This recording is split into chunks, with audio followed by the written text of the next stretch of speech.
Assalamualaikum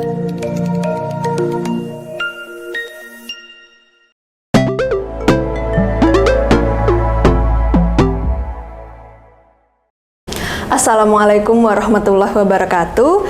Halo pendengar, halo Sobat Lazismu, halo Sobatmu. Selamat datang di podcast Lazismu Jawa Timur, solusi sudut obrolan penuh inspirasi. Jumpa lagi dengan saya, Fristia Harum Betari. Kali ini saya akan menemani kalian di episode kali ini. Saat ini kita sudah bersama dengan Bapak Ahmad Tolhah MAG. Beliau adalah Ketua Lembaga Dakwah Komunitas Pimpinan Wilayah Jawa Timur. Assalamualaikum Bapak. Waalaikumsalam warahmatullahi wabarakatuh. Terima kasih sudah hadir bersama kami di kesempatan kali ini, Pak. Ya, sama-sama. Terima kasih kami diundang. Baik, langsung saja, Bapak. Saya akan ke pertanyaan pertama yang paling mendasar. Apa sih, Pak, yang dimaksud dengan mu'alaf? Terima kasih, Mbak Fis. Secara umum, mu'alaf itu adalah orang-orang yang dijinakkan hatinya untuk beriman pada Allah. Tetapi pada bahasa yang lebih banyak difahami oleh masyarakat Muslim, mu'alaf itu adalah orang-orang yang baru masuk Islam. Dia berikrar syahadah, masuk Islam, kemudian ia meyakini keislaman itu sebagai ajaran agamanya. Itu mu'alaf secara yang dipahami secara umum. Tapi sungguhnya mu'alaf itu luas sekali. Mereka-mereka yang sesungguhnya sudah Islam tetapi kemudian tergerak hatinya sehingga hatinya jinak, dia kembali pada ajaran agama dengan baik, itu sesungguhnya itu juga mu'alaf itu ya. Tapi pada dasarnya yang kita fahami, mu'alaf itu orang yang baru bersyahadah masuk ajaran agama Islam. Begitu, Mbak Fis. Baik, terima kasih, Pak. Kemudian untuk LDK, Sobat Lazismu mungkin baru mendengar atau ada yang sudah tahu. LDK ini singkatannya Lembaga Dakwah Komunitas. Lembaga Dakwah Komunitas itu apa sih, Pak? Bisa dijelaskan? Terima kasih, sahabatmu. LDK ini memang satu lembaga yang baru. Sebelumnya itu LDK memiliki arti lembaga dakwah khusus. Kemudian pada muktamar kemarin LDK berubah nama menjadi Lembaga Dakwah Komunitas. Lembaga LDK ini memiliki satu sasaran dakwah kepada komunitas-komunitas, baik komunitas kelas atas, misalnya para direktur, para artis, para yang memiliki strata sosial tinggi, maupun di kelas menengah misalnya di middle class. Kemudian juga sasaran dakwah ada di kelas marginal, misalnya pada teman-teman yang mohon maaf secara sosial ekonomi kurang bagus, teman-teman anak jalanan, teman-teman PANG, kemudian LGBT, mereka-mereka yang secara sosial termarginalkan ini menjadi sasaran dakwah di LDK. Itu LDK secara tugas pokoknya, Mbak Bisti, sehingga sangat luas untuk tugas LDK ini. Dan lebih banyak LDK ini langsung ke lapangan, beda dengan teman-teman yang ada di majelis tabligh yang dari masjid ke masjid. Tapi kalau LDK bisa jadi dari satu pasar ke pasar, dari satu jalan ke jalan, bahkan dari satu makam ke makam. Itu sasaran dakwah dari teman-teman LDK. Begitu, seperti Mbak. itu. Jadi sobatmu, LDK ini sempat berubah nama, dulunya Lembaga Dakwah Khusus, kemudian saat ini jadi Lembaga Dakwah Komunitas. Untuk perannya, Pak, sebagai lembaga pembina mu'alaf, fokus utama, visi misi atau program-programnya itu apa saja, Pak?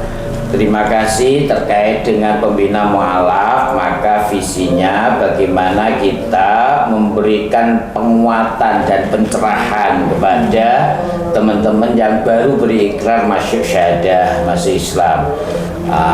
Kemudian misinya tentu bagaimana kita pelihara keyakinan akidah yang mereka sudah dapatkan lewat syahadah itu, supaya tidak sampai kembali ke ajaran agama semula. Bahkan kalau perlu mereka-mereka yang mu'alaf itu nanti kita didik menjadi seorang da'i, seorang ustadz yang bisa mengajarkan di tempat-tempat yang di wilayah terluar, terdepan dan terdalam. Misalnya di tempat-tempat komunitas pemukiman di tengah hutan, atau pemukiman yang paling luar yang ada di pantai-pantai yang terluar. Nah, ini dilakukan oleh teman-teman LDKPP yang sudah bergerak seperti itu.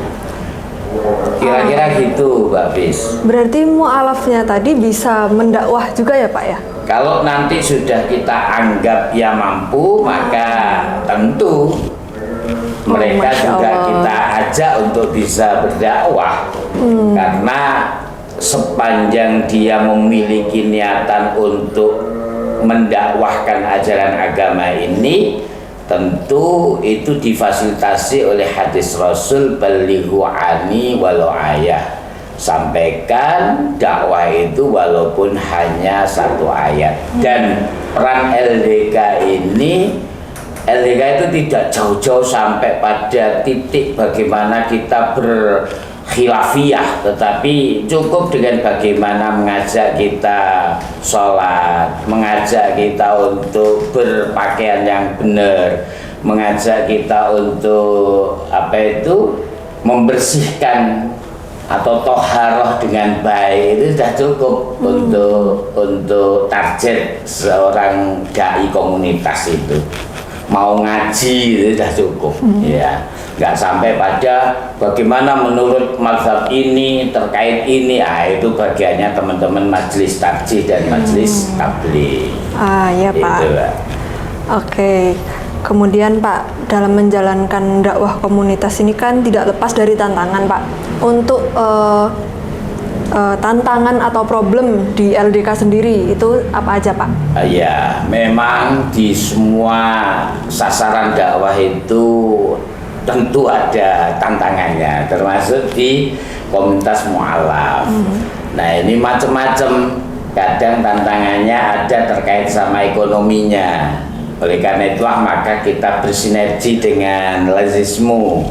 Kalau ada teman-teman mu'alaf yang mau berwirausaha, maka nanti akan diberikan modal oleh Lazismu, dan kemudian berkolaborasi juga dengan teman-teman majelis ekonomi. Nanti diberikan semacam pelatihan, dia mau apa. Di LDK juga punya sebetulnya SDM-nya untuk melatih, tapi tentu usaha-usaha yang ringan, misalnya bikin pentol atau sablon atau ayam geprek gitu, atau kalau mau apa pokoknya dia mau usaha.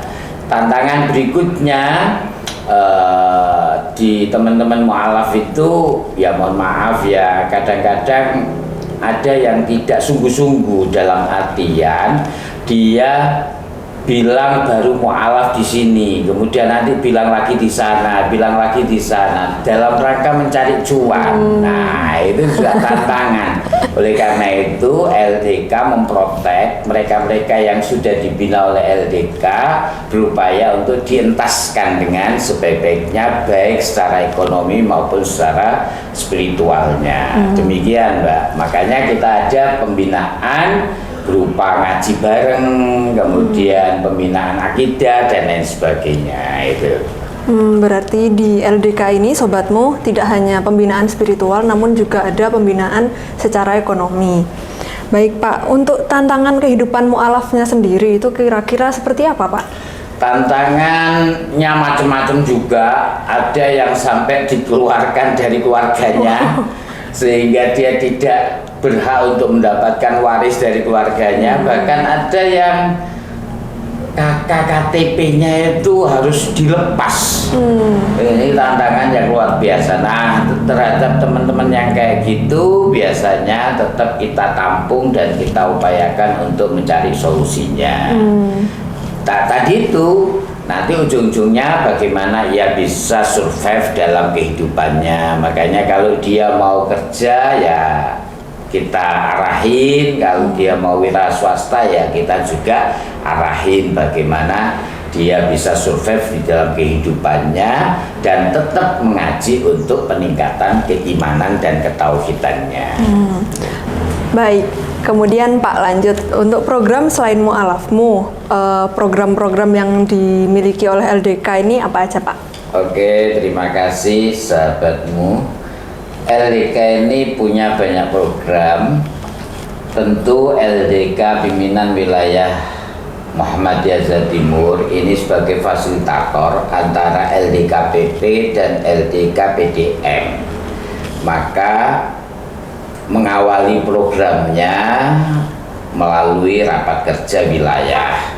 Setelah kita mengadakan rapat kerja wilayah, kemudian kita melakukan yang namanya training of facilitator, memberikan training kepada tim-tim dai komunitas untuk bagaimana ia bisa berdakwah di komunitas masing-masing.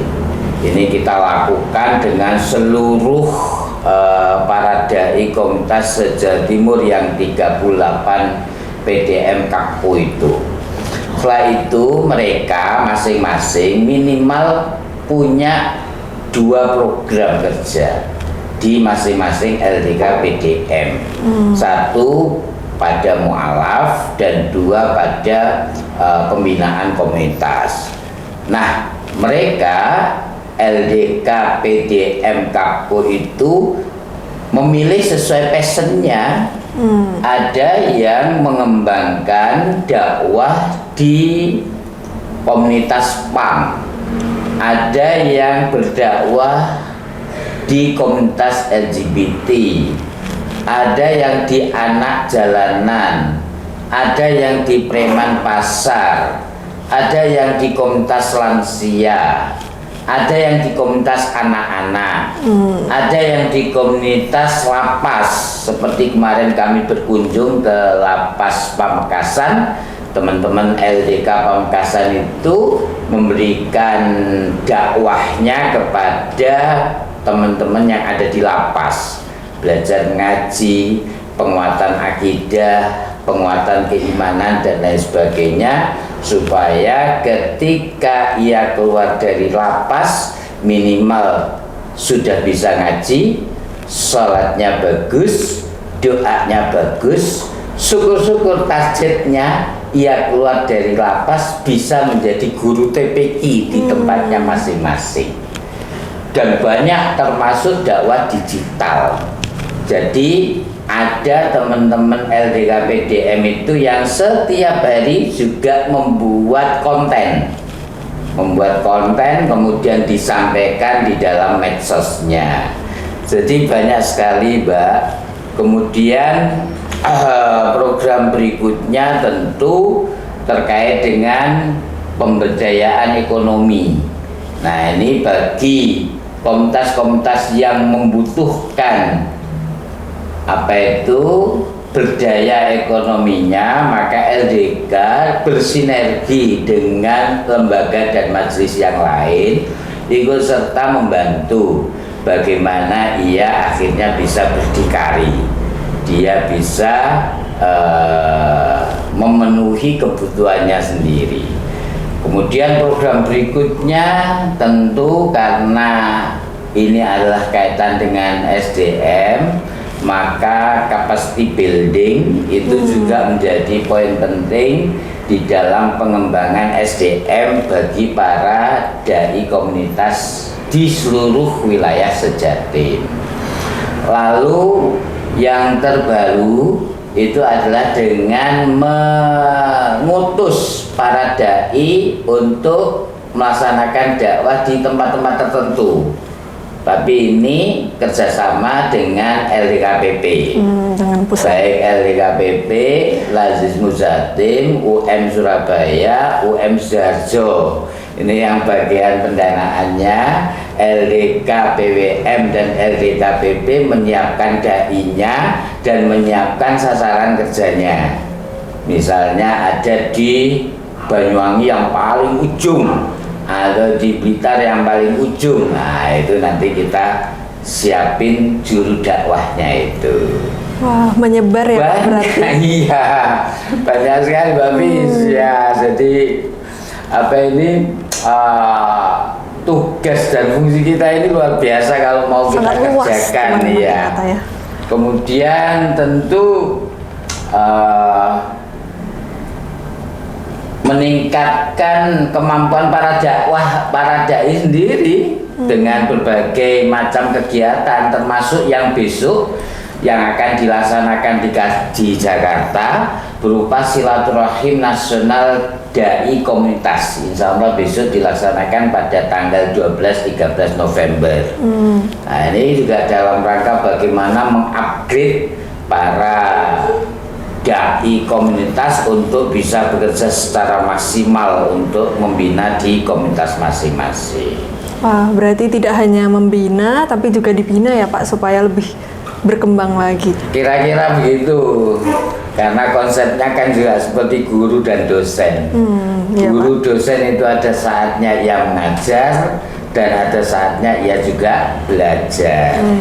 Para dai juga gitu. Ada saatnya dia menyampaikan risalah ketauhidan dan ada saatnya dia juga mengkaji bagaimana risalah itu atau strategi supaya dakwah itu sampai pada sasaran.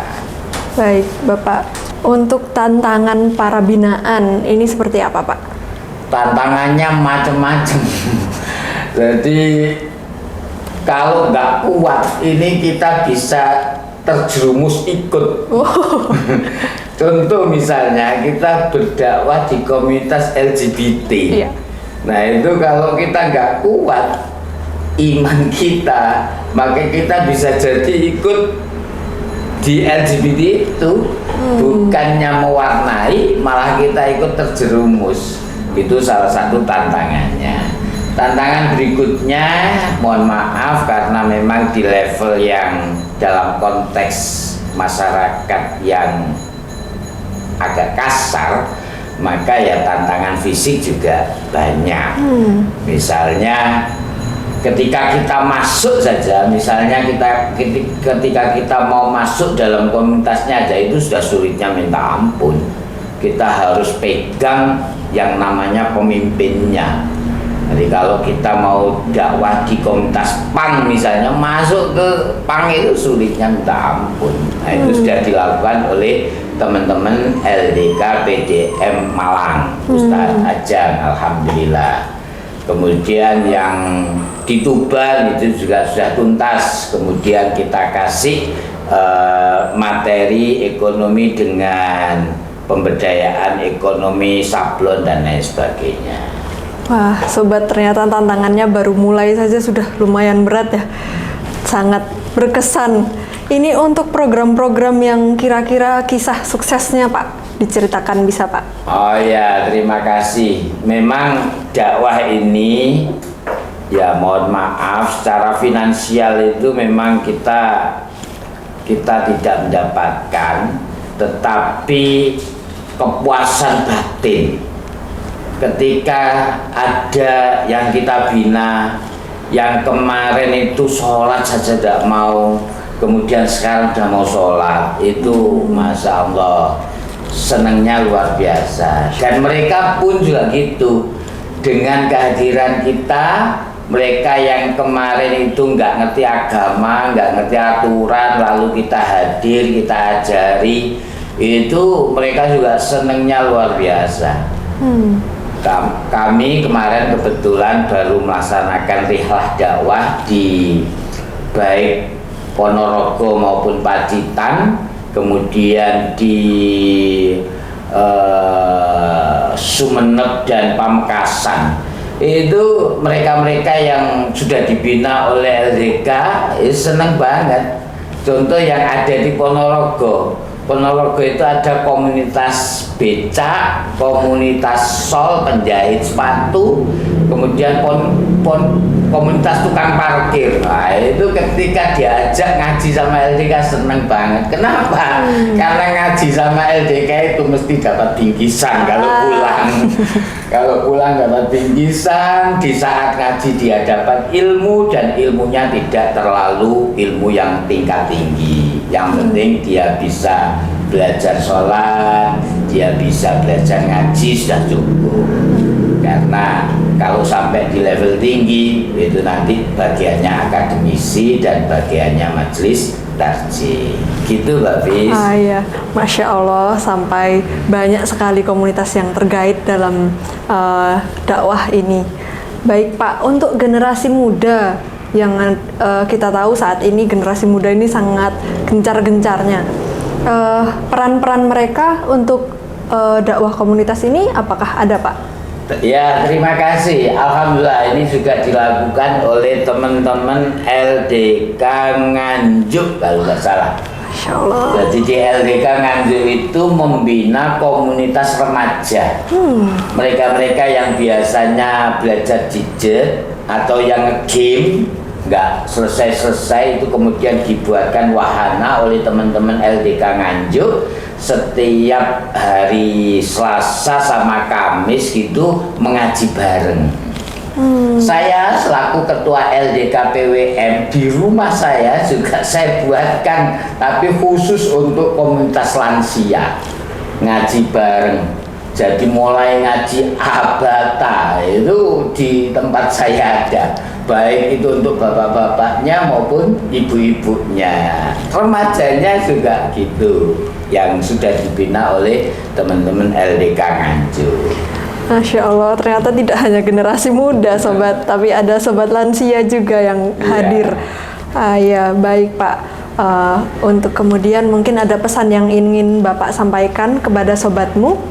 Ya, terima kasih sobatmu. Tantangan dakwah kita ini semakin hari semakin berat, dan walaupun demikian jangan sampai kemudian kita menyerah, karena bagaimanapun juga ini adalah bagian dari kewajiban kita sebagai seorang muslim untuk berdakwah. Walaupun tentu di dalam Al-Quran sendiri sudah dinyatakan tidak mungkin seluruh umat itu satu dalam arti meyakini akan ketauhidan Allah. Tapi kewajiban kita sebagai seorang muslim adalah bagaimana mengajak amar ma'ruf nahi mungkar, minimal mengajak yang biasanya jauh dengan ajaran agama kita dekatkan, yang biasanya sudah lupa dengan ajaran agama kita dekatkan. Itu sahabatmu, dan mari kita bersinergi, karena ini tidak bisa dikerjakan oleh satu lembaga saja, semua harus bergotong royong. Apalagi tantangan di dunia medsos yang luar biasa, di sana sini cemoohan dan lain sebagainya, itu Masya Allah, siapapun orangnya sekelas Ustadz Adi Hidayat yang itu juga selalu mendapatkan tanggapan atau respon yang kadang negatif. Oleh karenanya jangan pernah kendor dengan dakwah ini dimanapun kita berada dan dalam fungsi dan kapasitas apa kita. Demikian, mudah-mudahan manfaat sahabatmu, dan semangat untuk berdakwah li'ila'i kalimatillah. Demikian Mbak Fisti. Baik Bapak, alhamdulillah dalam setiap tantangan ternyata tetap ada dukungannya teman-teman. Oke Bapak, bagaimana rencana pembinaan mu'alaf ke depannya? Apakah ada perubahan yang kira-kira LDK ini perlu untuk melakukan penyesuaian terhadap kebutuhan-kebutuhan masyarakat atau bagaimana Pak? Ya, tentu di dalam pembinaan ke depannya LDK berupaya untuk mengikuti tuntutan zaman ya. Jadi goalnya kan begini Mbak Fis, bagaimana mu'alaf itu tetap beragama Islam dengan baik dan dia tercukupi untuk kebutuhan finansialnya. Syukur-syukur yang mualafnya itu sudah bagus, malah nanti bisa support untuk dakwah di persyarikatan. Karena tidak sedikit mualaf yang sudah bagus itu, yang memang dari background secara finansial bagus itu, kemudian dia masuk Islam, kemudian dia bahkan menghibahkan tanahnya dan lain sebagainya, itu juga ada. Ya seperti itu. Jadi ya macam-macam kita sesuaikan dengan kebutuhan tantangan zaman. Yang penting, yang jelas LDK tetap berkomitmen menjaga ketauhidannya dan menjaga kesurvivannya supaya dia bisa hidup yang layak. Baik, Alhamdulillah. Terima kasih Bapak Ahmad atas waktu dan inspirasinya. Semoga LDK terus berkembang dan memberikan manfaat yang luas. Terima kasih juga pada para pendengar Sobatmu yang sudah menyaksikan. Jangan lupa untuk bersodakoh, infak dan zakat melalui Lazismu Jawa Timur. Sampai jumpa di kesempatan berikutnya. Wassalamualaikum warahmatullahi wabarakatuh. Waalaikumsalam warahmatullahi wabarakatuh.